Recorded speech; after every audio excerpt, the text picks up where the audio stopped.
فالله يعلم ما نشكو من الألم. اللہ رب العالمین کے لیے سزاوار ہے اور درود و سلام نازل ہو تمام انبیاء علیہ السلام پر، خصوصاً ہمارے نبی جناب محمد رسول اللہ صلی اللہ علیہ وسلم پر۔ اللهم صل على محمد وعلى آل محمد كما صليت على إبراهيم وعلى آل إبراهيم إنك حميد مجيد، اللهم بارك على محمد وعلى آل محمد كما باركت على إبراهيم وعلى آل إبراهيم إنك حميد مجيد۔ حاضرین جمعہ، بزرگان دین، قوم و ملت کے نوجوانوں، نونہال و عزیز بچوں، پردانشین خواتین اسلام، میری اسلامی و ماؤں بہنوں، آج کا خطبہ جمعہ کا موضوع ہے توحید کے انسانی زندگی پر توحید کے اثرات۔ کہ انسان جب ایک موحد ہو جاتا ہے، توحید پرست ہو جاتا ہے، اور کسی انسان کی دل میں توحید بیٹھ جاتا ہے تو پھر وہ اپنا رنگ الگ الگ طریقے سے رنگ دکھلانا شروع کرتا ہے۔ موضوع یہی ہے، سب سے پہلے چلتے ہیں کہ توحید وحدہ سے بنا ہے۔ آپ ڈکشنری وغیرہ میں دیکھتے ہیں تو آپ کو یہ ورڈ ملیں گے وحدہ یوحد توحید، جس کا معنی ہوتا ہے یکتا، بیگانہ، تنہا جہاں،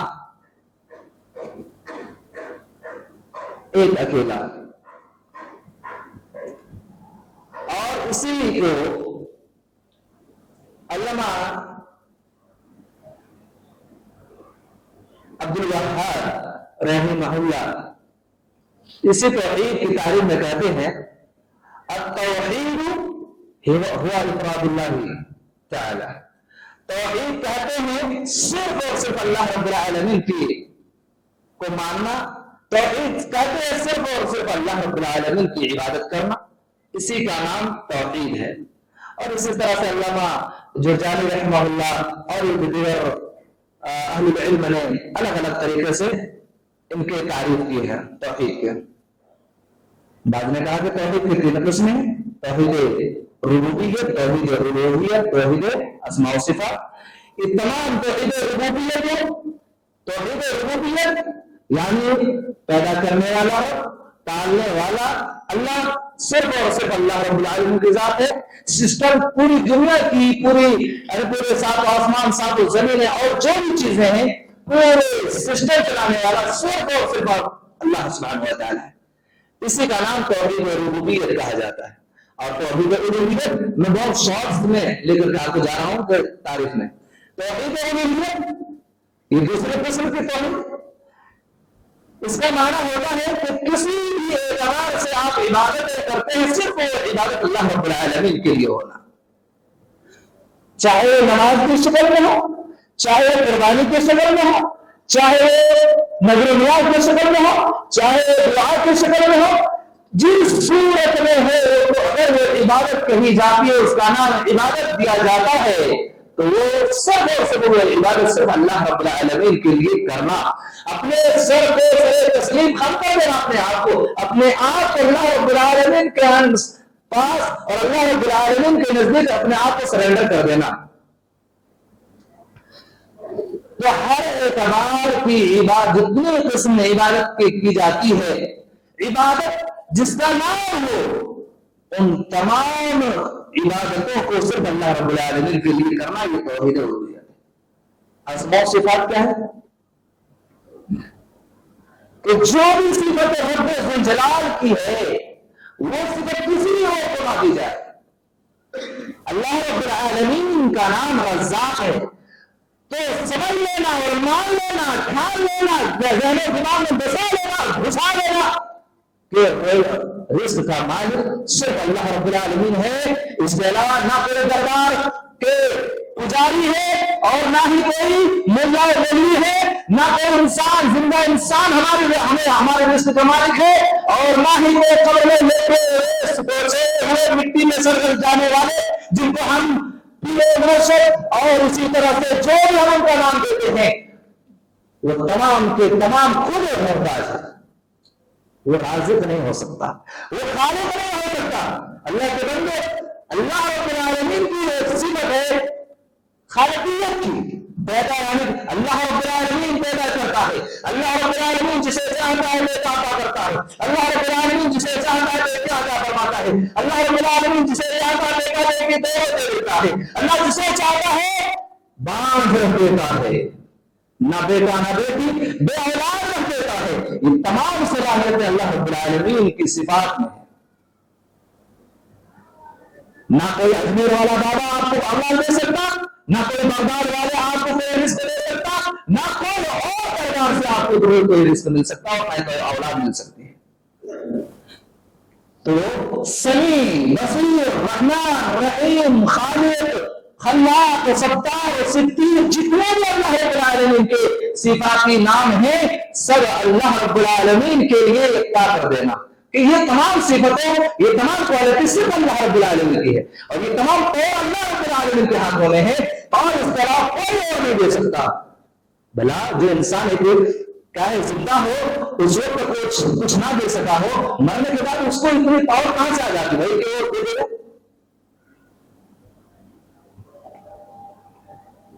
عیسیٰ کا ایک واقعہ ہے، توحید انسان کے اندر میں جب نہ ہو تو ہوگا کتنا الٹا سوچ ہوتا میرا، وہ آپ سمجھ سکتے ہیں کہ انسان ایک کے اندر ڈسٹرکٹ نہ ہے کہ میں وہاں پڑھا ہوں تو وہاں پر ایک شخص جو شراب نوشی اور اسی طرح سے نشاور چیزوں کو زیادہ استعمال کرتے تھے، زیادہ کھاتے پیتے تھے، اور جب یہ مر گیا، جب یہ شراب پیتے ہوئے پڑا رہتا تھا، کتے اس کے منہ میں پیشاب کیا کرتا تھا، وہی جو مر گئے اس کا ایک قبر اور ایک مزار بنائی گئی، اللہ نعوذ باللہ، مزار بنائی گئی، اور آج سارے ہمارے مسلمان، نادان مسلمان ان کے قبروں کے پاس جا کر ان سے مانگتے بتائیے کہ ان کی حالت کیا ہوگی، جن کی زندگی کی حالت یہ تھی کہ شراب پی پی کر کے پڑا رہتا تھا، اور وہ مرنے کے بعد اس کو بابا بنایا گیا۔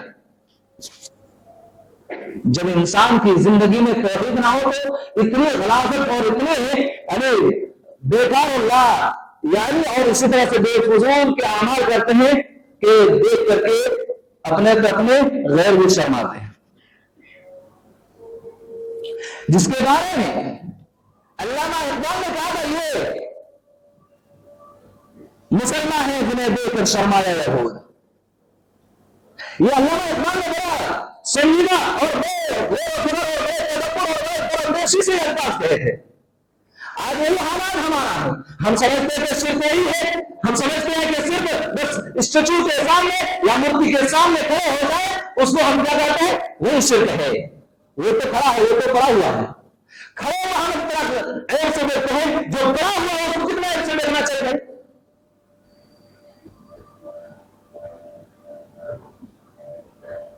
اب آئیے دیکھتے ہیں کہ توحید جب انسان کی زندگی میں آ جاتی ہے تو کیا تبدیلیاں ہماری لائف میں اور ہماری زندگی میں کرتا ہے۔ توحید جب انسان کے دل میں بس جاتا ہے تو وہ ہر ایک شخص سے لاپرواہ ہو جاتا ہے اور صرف اللہ رب العالمین کو راضی کرنے کے لیے سوچتا ہے۔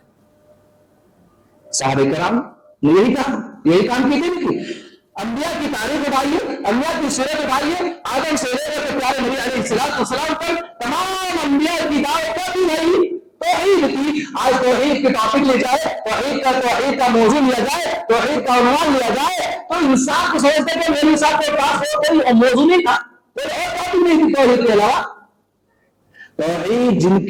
توحید جس پیغام کو پہنچانے کے لیے رب ذوالجلال نے نہ جانے کتنے انبیاء رسول کو اس دائرے پانی کے اندر بھیجا، بابا آدم سے لے کر پیارے نبی جناب محمد رسول اللہ صلی اللہ علیہ وسلم تک اور اسی طرح سے قیامت تک توحید کی اگر بات کی جائے گی وہ بھی کم کر جائے۔ توحید ایک ایسا موضوع اور ایسے ٹاپک ہے، سارے 900 سال تک کی زندگی پورے دعوت و تبلیغ صرف توحید۔ حضرت نوح علیہ السلام، حضرت ابراہیم خلیل اللہ کو دیکھیے کہ توحید کی بنیاد پر اپنا آباء و اجداد کو سب کچھ چھوڑنے کے لیے تیار ہیں، توحید کی بنیاد پر تمام سوسائٹی کو چھوڑنے کے لیے تیار ہیں، توحید کی بنیاد پر آپ نے ٹکڑا گوارا کر رہے ہیں، توحید کی بنیاد پر اپنی اولاد کو ذبح کرنے پر جو آمادہ ہے، توحید کی بنیاد پر رب ذوالجلال ہم سے کس طرح راضی ہو رہا ہے، اللہ رب العالمین ہم سے کس طرح خوش ہو رہا ہے، وہ تمام راستے حضرت ابراہیم علیہ السلام نے تلاش کیے۔ اگر کوئی موسیٰ علیہ السلام کو دیکھیے کہ توحید جب انسان کی زندگی میں آتی ہے تو کیا پاور اور کیا طاقت دکھلاتی ہے۔ موسیٰ علیہ السلام ایک عام معمولی سے انسان، نہ کوئی طور پہ بہت سارا بہت مالدار شخص بھی ہے، حضرت موسیٰ علیہ السلام ہے جن کو اللہ رب العالمین حکم دیتا ہے کہ موسیٰ جا فرعون کے پاس، فرعون بڑا ناسپا ہو چکا ہے اور بڑا شکست ہو چکا ہے، انہیں جا کر کے سرنڈر کرو، انہیں جا کر سرنڈر کرو، توحید کو بے پانا وہاں پر عام کرو، اور انہیں کہو کہ جو تم کرتے ہو وہ تمام کے تمام شرک کے اعمال ہیں، ان سے باز آ جاؤ، نہ تو ہم تمہارے لیے تم سے جنگ کرنے کے لیے تیار ہیں۔ بتائیں ایک عام انسان موسیٰ علیہ السلام جو سارے مدین میں پہنچتے تو کھانے کے لیے رب مانگ رہا ہے کہ اللہ یہاں کوئی مجھے جاننے پہچاننے والا نہیں، اللہ مجھے کھانا دلا دے، کھانا کھلا دے، پانی پلا دے۔ وہ ایسا شخص کو اللہ رب العالمین کہاں بھیج رہا ہے؟ فرعون، وقت کا دجال، وقت کا پاورفل سپر پاور انسان کے پاس، فرعون کے پاس۔ فرعون کو جا کر موسیٰ علیہ السلام نے کہا اللہ جہاں تو بھیج رہا مجھے، میں اس فرعون کے ماننے والے ایک شخص کو میں نے گھوسا مارا تو بہت مر ہی گیا، اور وہاں سے بھاگ کر کسی طرح جان بچا کر بھاگا تھا، اللہ تو پھر وہیں پر جا کر مجھے ڈال رہا ہے؟ کہا کہ ہاں موسیٰ جاؤ وہاں توحید کا پیغام دو۔ تو توحید انسان کی زندگی میں جب آتی تو طاقت اور قوت اور اللہ رب العالمین اس قدر اس میں ہمت ڈالتا ہے۔ موسیٰ علیہ السلام جاتے ہیں، ہارون علیہ السلام جاتے ہیں، فرعون کے مقابلے میں کھڑے ہو کر فرعون کو چیلنج کرتے ہیں اور مقابلہ آرائی کرتے ہیں اور کہتے ہیں کہ فرعون تو اپنے کام سے، اپنے کرتوتوں سے باز آ جا، نہ تو ہم تم سے لڑنے کے لیے تیار ہیں۔ خیر معاملہ بہت بڑا واقعہ ہے۔ موسیٰ علیہ السلام کے بارے میں جادوگروں کا مسئلہ آیا، یعنی فرعون نے موسیٰ کو ڈانٹ دے کر دلائی اور کہا کہ موسیٰ اگر تو میری بات نہ سے مانو گے تو یاد رکھو کہ ہم تمہیں سارے بدر کر دیں گے یا ہم تمہیں اذیتیں دیں گے، ہم تمہیں کیا کریں مختلف سمتوں سے کاٹ ڈالیں گے۔ موسیٰ علیہ السلام نے اور فرعون کے درمیان ایک مقابلہ ہوتا ہے۔ مقابلہ یہ ہوتا ہے کہ توحید کو یہ پیغام پہنچانے گئے موسیٰ علیہ السلام اور وہ شرک کے دلدل میں پھنسا ہوا انسان۔ جب موسیٰ علیہ السلام جب پیغام توحید پہنچاتے ہیں تو فرعون گھبرا جاتا اور فرعون آگ بگلا ہو گیا اور فرعون کو الٹا دباؤ۔ تو کہتے ہیں کہ فرعون اس لیے گھبرایا کیونکہ فرعون بذات خود اپنے آپ کو انا ربکم الاعلی کہا کرتا تھا، اپنے سامنے فرعونوں کو جھکاتا تھا، کہتا ہے کہ میں ہی تمہارا رب، میں ہی تمہارا رب ہوں، لہٰذا میرے سامنے تو سجدہ کرو، مجھ سے سب چیزیں مانگا کرے۔ فرعون کو جب موسیٰ علیہ السلام نے فرعون کو جب چیلنج کیا تو کہا ٹھیک ہے، فرعون کو بہت سارے معجزات اللہ رب العالمین نے دیے تھے، اس میں سے ایک لاٹھی تھی۔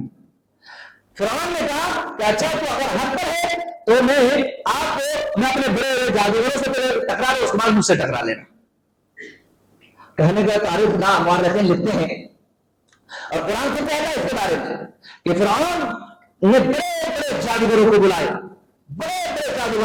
کرتے اور یہ کہا کہ آج موسیٰ کو کیا ہے ذلت کی کھانی ہے اور آج موسیٰ کو کسی طرح سے ہرانا ہے۔ ہمیں بڑے جادوگروں کو جمع کیا گیا، موسیٰ علیہ السلام بھی میدان میں، اور سب بڑے اثر و رسوخ لوگوں کو فرعون نے دعوت دے دی اپنے دیوان میں کہ موسیٰ کو کس طرح سے ذلیل خوار ہم کر رہے، دیکھو جس کے تم دعوت کو قبول کر رہے، دیکھو کہ اس کی حقیقت کیا ہے۔ بہرحال جادوگروں کا مقابلہ ہوا، جادوگروں نے اپنے رسیاں چھوڑی، بڑے اسلحے بن گئے۔ موسیٰ علیہ السلام مختلف طور پر گھبرا گئے۔ اللہ رب العالمین کا حکم اللہ یا موسیٰ لا تخف، اے موسیٰ گھبرانے کی ضرورت نہیں، میں تمہارے ساتھ ہوں، میں تمہارے ساتھ ہوں۔ لہذا کہا کہ تمہارے ہاتھ میں کیا ہے؟ لاٹھی ہے نا، لاٹھی چھوڑ دو. لاٹھی چھوڑی گئی. لاٹھی تمام جانوروں کے اژدہوں سے برخلیز اژدہا بنا، اور ایسا اژدہا جو حقیقی طور پر معمور ہو گیا، ایسا اژدہا جو تمام جانوروں کے اژدہوں کو جب نگلنا شروع کیا تو سب حیران اور ششدر ہو گئے. فرعون نے یہ منظر دیکھ کر کے ان کے دل میں بھی خوف آیا، لیکن انا انسان کو یہ کرواتا ہے جو نہیں کرنا چاہیے. موسیٰ علیہ السلام کی یہ حالت، یعنی یہ معجزہ، یہ اژدہا کو دیکھ کر کے تمام ان میں سے جو جادوگر تھے بڑے بڑے، ان جادوگروں نے اسلام قبول کیا، ایمان لایا. موسیٰ علیہ السلام پر ایمان لایا اور کہا کہ موسیٰ ہم تیرے رب پر ایمان لاتے ہیں. جب دیکھا فرعون نے کہ ہمارے ہی جادوگر، ہمارے چیلے چلے تھے، یہ سب ایمان لے آ رہے ہیں، لہذا فرعون نے یہ چیلنج کر دیا اور یہ دھمکی دینا شروع کر دیا کہ تم لوگ موسیٰ اور اس کے رب کے دین سے پھر جاؤ، ورنہ ہم تمہارے مختلف سمت سے تمہارے پیر اور ہاتھ کاٹ ڈالیں گے.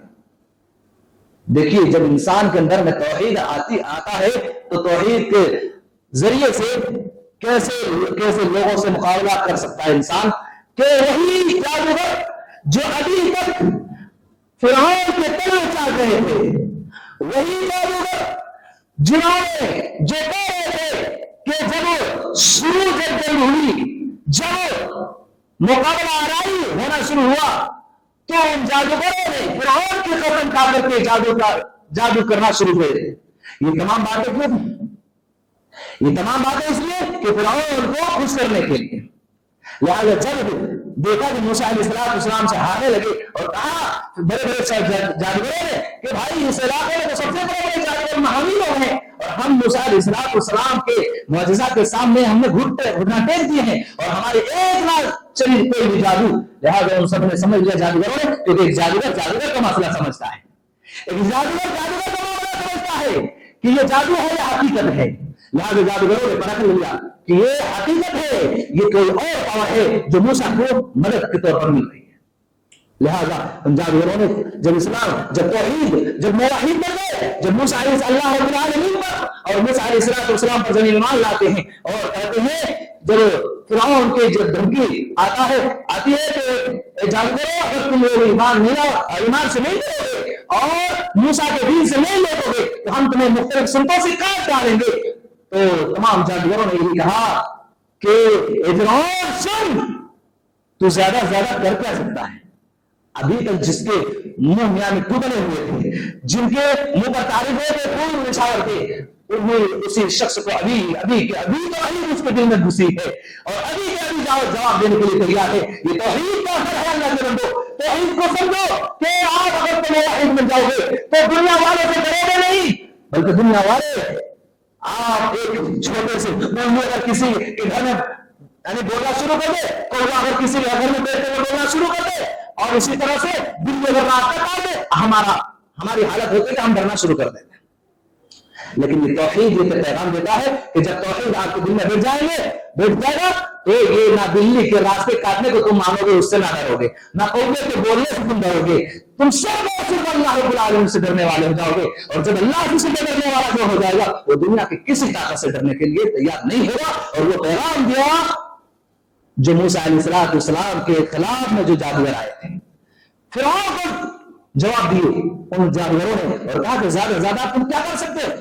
تم دنیا کی زندگی میں ہمیں قتل کر سکتے، قتل کر دو، لیکن ہم ہی کامیاب ہونے والے ہیں. یہ توحید کے ایک اثر، جو توحید انسان کی زندگی میں آتا ہے تو پھر انسان نڈر ہو جاتا ہے، صرف اللہ سے ڈرتا ہے، دنیا والوں سے نہیں ڈرتا. اسی طرح سے جب انسان کے اندر میں توحید پیوست ہو جاتا ہے تو پھر وہ انسان اپنے لیے نہیں جیتا، دوسروں کے لیے جینا شروع کرتا. اللہ توحید کی علامت ہے، توحید کی صفت ہے، توحید کی پاور ہے، توحید کی طاقت ہے کہ جب انسان کے اندر توحید پیوست ہو جائے، جب ایک انسان موحد ہو جائے تو وہ اپنے لیے نہیں دوسروں کے لیے زیادہ جیا کرتے. اللہ اکبر. یہ صحابہ کرام کی سیرت کو دیکھ لیجیے، صحابہ کرام کی تاریخ پڑھیے. حضرت ابو طلحہ رضی اللہ تعالیٰ عنہ کو کون نہیں جانتا، جس کے بعد پیارے نبی علیہ السلام کے گھر میں مہمان آتے ہیں، پیارے نبی کے گھر میں کچھ کھانے پینے کا سامان ہے. اللہ کے نبی صلی اللہ علیہ وسلم کہتے ہیں آج میرے مہمانوں کو کون مہمان نوازی کرائیں گے؟ اللہ کے بندو سنو، غور سے سنو، غور سے سنو، سننے کے ساتھ ساتھ اس پر عمل کرنے کی کوشش کرو۔ حضرت ابو طلحہ رضی اللہ تعالیٰ عنہ کہتے ہیں کہ اللہ کے نبی صلی اللہ علیہ وسلم ہم ان مہمانوں کو مہمان نوازی کرنے کے لیے تیار، اللہ اکبر، لے جاتے ہیں پکڑ کر کے اپنے گھر لے جاتے ہیں۔ بیوی سے پوچھتے ہیں ابو طلحہ رضی اللہ تعالیٰ کہ میری بیوی کیا گھر میں کھانے کے لیے کچھ ہے؟ بیوی کہتی ہیں کہ بس جو بچے ہمارے ہیں ان کے کھانے ہیں، بس اس کے علاوہ کچھ نہیں ہے میرے سرتاج۔ لہذا ابو طلحہ رضی اللہ تعالیٰ عنہ کہتے ہیں یہ دیکھیے توحید والے تھے صحابہ کرام، کوئی شک کسی کو صحابہ کرام کی توحید پر اور موحدیت پر کوئی شک کسی کو نہیں ہو سکتا۔ ایک موحد پرست، ایک توحید پرست انسان کبھی صحابہ کرام پر آبجیکشن نہیں کر سکتے۔ وہ ابو طلحہ رضی اللہ تعالیٰ عنہ کہ جب دیکھے کہ گھر میں صرف میرے بچوں کے کھانے ہیں، بیوی کو کہا کہ بچے کو سلا دینا، جب میں آؤں تو دیکھنا بچے کو سلا دینا، اور جب کھانا پیش کر جائے تو چراغ بجھا دینا۔ اللہ اکبر۔ قرآن صحابہ کرام پر جنہوں نے جو یہ پیغام دے رہے ہیں، ایسے ہی صحابہ کرام کو مقام نہیں ملا رضی اللہ عنہ اور رضوان کا۔ لہذا کہنے کا مقصد یہ ہے کہ توحید جب انسان کے اندر میں بس جاتا ہے، جب موحد انسان بن جاتا ہے تو اپنے لیے کم دوسروں کے لیے زیادہ کیا کرتے ہیں۔ اور یہ پیغام دیا حضرت ابو طلحہ رضی اللہ تعالیٰ عنہ نے صحابہ کرام نے جنگ تبوک کا موقع پر دیکھیے تو جنگ تبوک میں جہاں کھانے پینے کے لیے لانے پر جا رہے ہیں، اور وہاں پر جب آپ واقعہ سنے ہوں گے جنگ تبوک کے موقع پر جب مٹھان ہو جاتے صحابہ کرام، پانی کی آوازیں لگتی ہے، پانی کے صدائیں ردائیں لگتی ہے، پانی پانی، جب دو صحابی رسول کے پاس پانی کو برتن پہنچتی ہے تو دوسرے صحابی رسول کہتے پانی، کہتا کہ میرے اس بھائی کو پہلے پلا دو۔ یہاں خود صحابی رسول دوسرے کی فکر کری ہوئی ہے، دوسرے کے پاس پہنچتے ہیں، تیسرے کی فکر کری ہوئی ہے۔ اللہ کے بندو، اس لیے جب موحد ہوتا ہے وہ دوسروں کے لیے جیا کرتا ہے، اپنے کے لیے کم جایا کرتے ہیں۔ یہ صحابہ کرام نے پیغام دیا ہے۔ اسی طرح سے اور بہت ساری اثرات ہوتے ہیں ان کے، جب توحید انسان کے اندر میں آ جائے تو پھر وہ چاپلوس نہیں ہوا کرتا، چاپلوس نہیں ہوا کرتا ہے۔ اسی طرح سے توحید یہ پیغام دیتا ہے کہ ہماری زندگی صرف اللہ رب العالمین کے لیے بندگی کر، اللہ کی بندگی کے لیے ہے۔ یہ انسان کی زندگی صرف اللہ کے لیے ہے۔ توحید اپنا اثر دکھلاتا ہے اور کہتا ہے کہ تم صرف اللہ کے لیے ہو، اور اللہ نے تمہیں صرف اپنی عبادت کے لیے پیدا کیا ہے۔ وما خلقت الجن والانس الا ليعبدون، کہ میں نے جن انسان کو صرف اپنی عبادت کے لیے پیدا کیا ہے۔ ایک موحد انسان، ایک توحید پرست انسان صرف اللہ رب العالمین کی عبادت کرتا ہے، کسی اور کی عبادت نہیں کرتا ہے۔ اسی طرح سے بڑا جب انسان کے اندر میں توحید بس جاتا ہے تو وہ دور اندیش ہو جاتا ہے، بہت دور اندیش ہو جاتا ہے، اس سے بڑھ کر کوئی دور اندیش نہیں ہو سکتا۔ صحابہ کرام نے یہ بھی پیغام دیے۔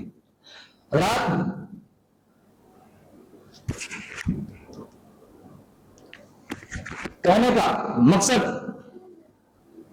یہ ہے کہ توحید اپنی زندگی میں توحید کو لائیے اور پختگی کے ساتھ توحید کو پکڑیے۔ توحید وہ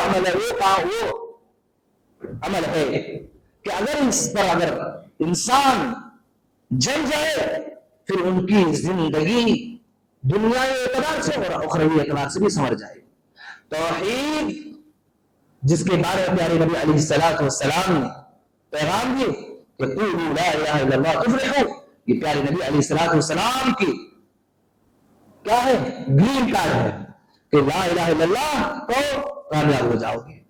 اور لا الہ الا اللہ کے بہت سارے شرائط ہیں، ان شرائطوں کے ساتھ اگر ہم اپنی زندگی کو ڈھالتے ہیں تو یقیناً ہم دنیائی اعتبار سے اور آخرت کے اعتبار سے بھی انشاءاللہ کامیاب ہوں گے۔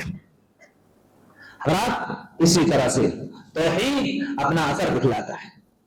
توحید اپنا اثر دکھلاتا ہے کہ توحید انسان کے اندر میں آ جائے تو پھر وہ پیچھے قدم نہیں لیتا۔ اور وہ ایک صحابی رسول کا واقعہ ہے جو بادشاہ روم کے مقابلے میں کھڑے ہوتے ہیں۔